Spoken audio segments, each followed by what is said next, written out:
Hello, class. In this video, today's video, I suppose, we'll be talking about money and banking.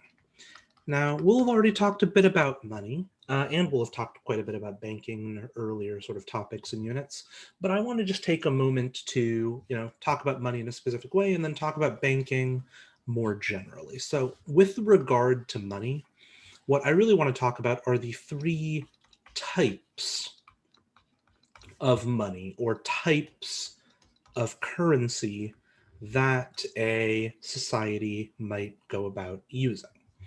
Um, these are, I'll just list them out here: commodity money,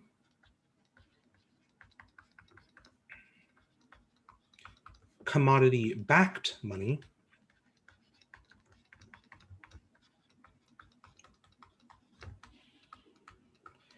and fiat money. So starting with commodity money. It used to be that, think about ancient times.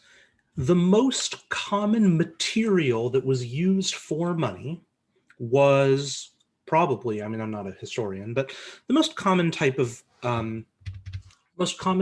material that we used to make money was probably gold and silver. So gold and silver money would be an example of commodity money. Now, the strict definition of commodity money is it is money where the physical money itself has significant value other than its use as money. Some people like to use the term intrinsic value here. I wouldn't worry about that. So here's what I mean. Think about gold and silver and compare it to like a paper bill today. So the paper dollar bill today is basically completely worthless for anything other than using it as money. You can't use it to take notes. You can't use it to make clothes. You cannot realistically use it for anything. A paper bill, a paper dollar bill that you get is only useful in its capacity as money. Gold, however, gold is very useful. Gold is highly valuable outside of its use as money because it's shiny and pretty and people like it. Ultimately, that's the commodity that gold is. That's why gold is valuable. Basically, it's shiny and pretty and people like it. Another sort of example of commodity money, a more historical example, would be in POW camps during World War II. Japanese POW camps, American soldiers started exchanging cigarettes as a form of currency. Cigarettes are, if you're bad and smoke, which you should not do, cigarettes are a classic form of commodity money because you can exchange them. You can also smoke them. Imagine like gummy bears. I think I was trying to say jelly beans, but whatever. Gummy bears. Imagine gummy bears as a form of currency. You trade gummy bears, you can also eat them. They have value outside of just being money. That is commodity money. And for a lot of history,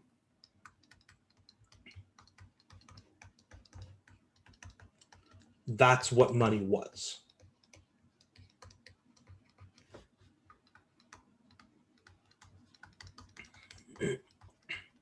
Now, the problem with commodity money, the problem with using gold as money, there's a lot of problems, but one problem that was addressed here by the move to commodity-backed money is just that gold is heavy. Gold is heavy and kind of annoying to carry around, especially if you think about inflation. Inflation reducing the value of money means that you're going to have to start carrying around more and more and more gold. So we get commodity-backed money. Now, commodity-backed money, the historical term for this and the common term for this is the gold standard. I would forgive you for not really understanding what the gold standard is, though, so let me explain. Commodity-backed money is, imagine paper bills that have no particular value, that have no particular use. So like we have today, right? Our useless paper bills. Paper bills that have no particular use that represent commodity money.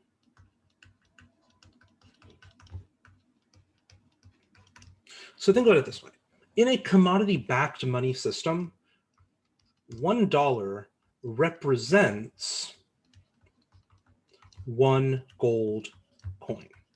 And the gold coin is the real money in that case. It's just that you don't have to carry it around. You have $1 bill, and holding a dollar bill essentially means I have the right to one gold coin.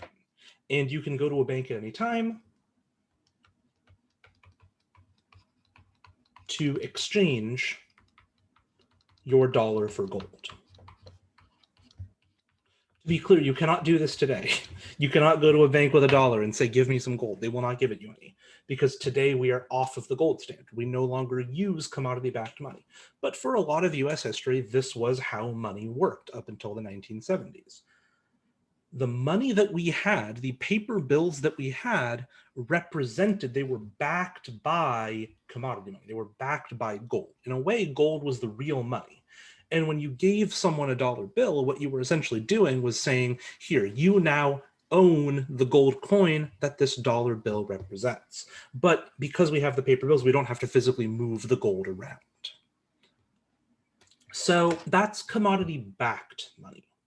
In the 70s, America moved from commodity-backed money to fiat money. And fiat money is what we have today.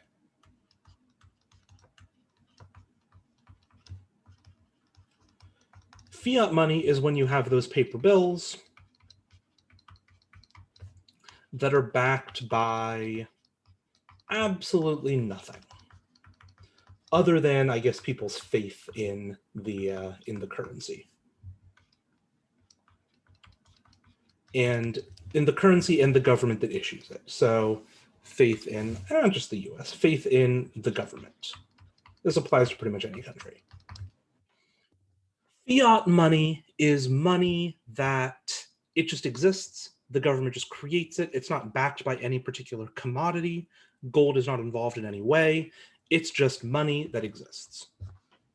Now, there are two advantages to fiat money over, say, commodity-backed money. We already talked about the big advantage of going from here to here is that you don't have to carry around the money. You don't have to carry around nearly as much money. You're carrying on paper bills and sort of all this gold. But moving from here to here, there are two particular advantages I want to talk about. One is that valuable resources aren't being tied up.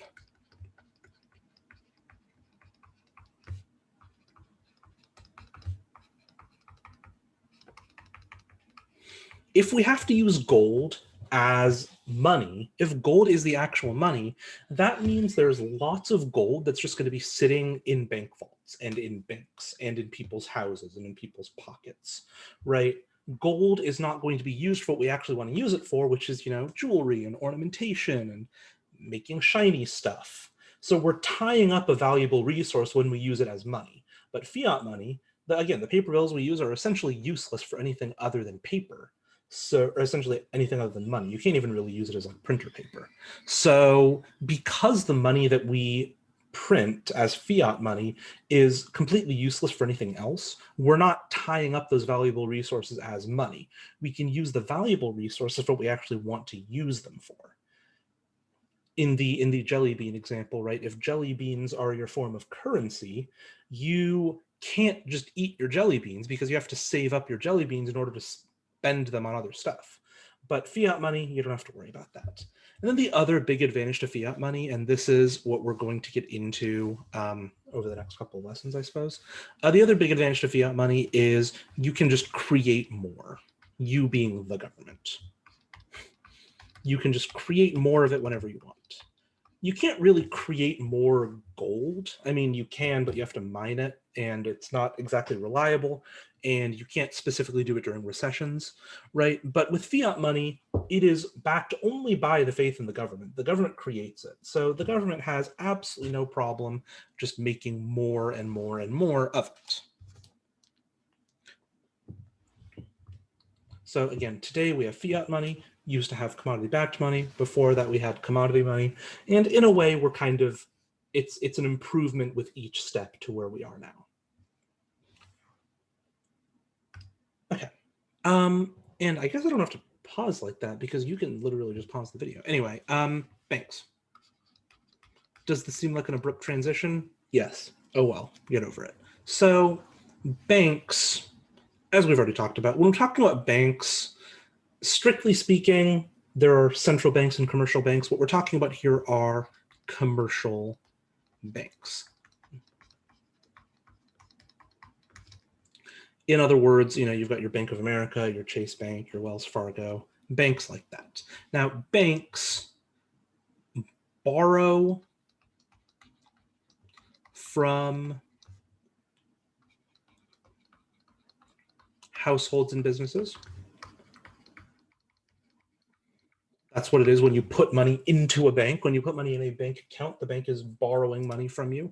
And banks also lend to households and businesses.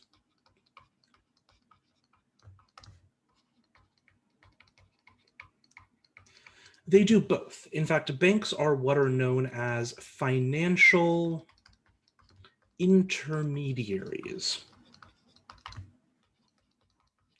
which is to say they help borrowers and lenders find each other.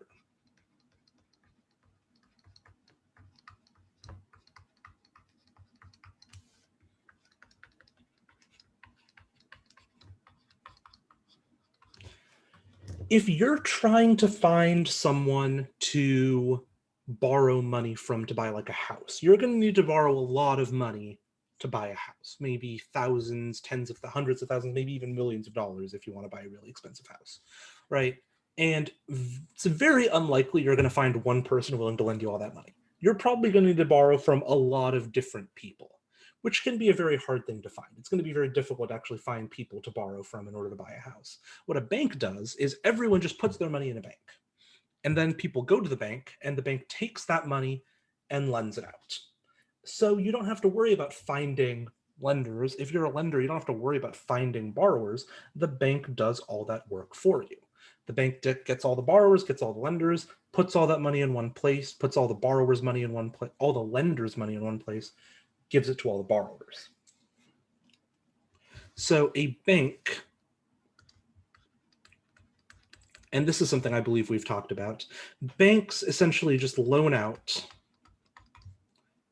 deposits, money that people put in as they get them.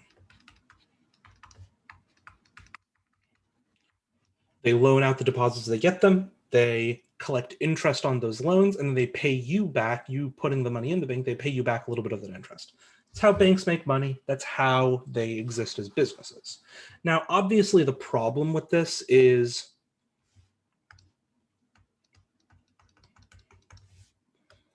what if banks loan out too much money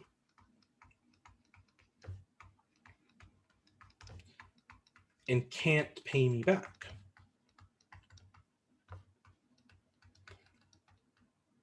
This is not a hypothetical question. This actually happened during the Great Depression. Banks ended up going out of business and people lost a lot of money. If banks loan out all the money that people put in them, what if I put $100 in the bank, they loan it out to someone to buy a house. I come back the next day and say, hey, I want my $100. If the bank has loaned out all their money, they're not going to be able to pay me back. So the number one solution to this is what's called the reserve requirement. The idea here is that banks are required to keep a certain percentage, usually 10%, of all deposits, the money put into a bank, in reserves, which are essentially special vaults they're not allowed to touch. So let's say the reserve requirement is 10%. If the reserve requirement is 10%, that means that banks can only loan out 90% of the money they receive.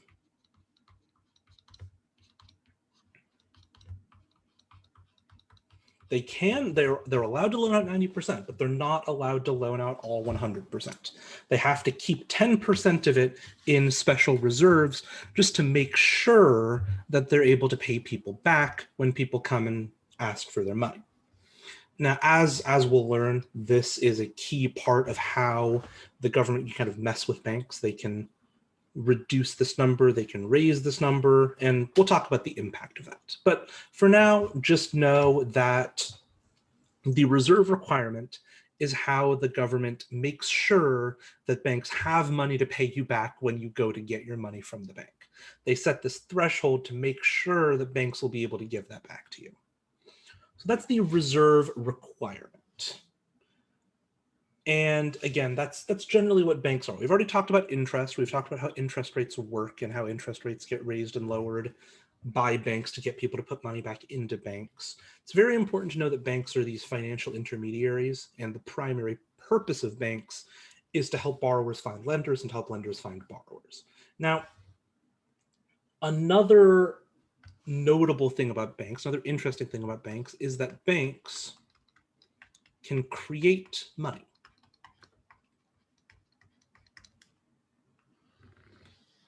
And in fact, the money creation that we've sort of vaguely talked about the government doing, they do it through banks. And here's how. Let's say I put $100 in the bank. I put $100 in a bank account.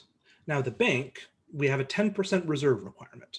So the bank, let's say, loans out $90 of my money and keeps the other $10 in reserves, right? So I put $100 in the bank. Let's say this is in cash, and the bank loans out $90 of my money also in cash. So someone else now has 90 of my dollars. The thing is, though, I still have my $100. The $90 in cash can be spent, of course. Whoever got that money can spend it. My $100 in the bank can still be spent on using a check or a debit card, which is a card that allows you to directly pull money out of a bank and give it to someone else. So when I put money in a bank, I can spend it without taking it back out of the bank. I can write a check for $100 and give it to someone, and I've now spent that $100, but this $90 hasn't gone anywhere. So this $100, this extra $90 has sort of been created by the bank. We've gone from $100 to $190 because money does not have to be kept in cash, right? The bank can take my cash, give it to someone else, and I still have $100 that I can spend on whatever I want to spend it on. Using checks, using debit cards, using online payments, right? There's a lot of websites that let you just directly pull money out of your bank and pay for stuff that way. So banks creating money so in other words, banks create money by loaning money out. Whenever a bank loans out money, they're creating new money with the money that's left over. So the key point here with this is that, and this is going to be very key to how money is created, the more money banks loan, not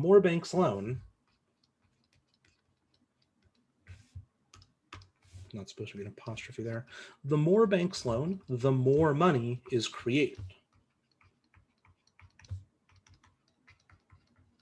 And so as we'll see, a lot of what the government does as far as money creation is just get banks to loan more. And if banks are loaning more money, that means more money is being created. As you put that $100 in the bank, they loan out part of it, you still have that money, new money has been made. And this is essentially how banks create money.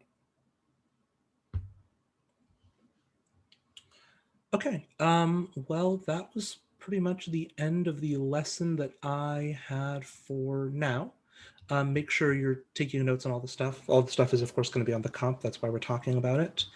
And yeah, thank you. Have a wonderful day.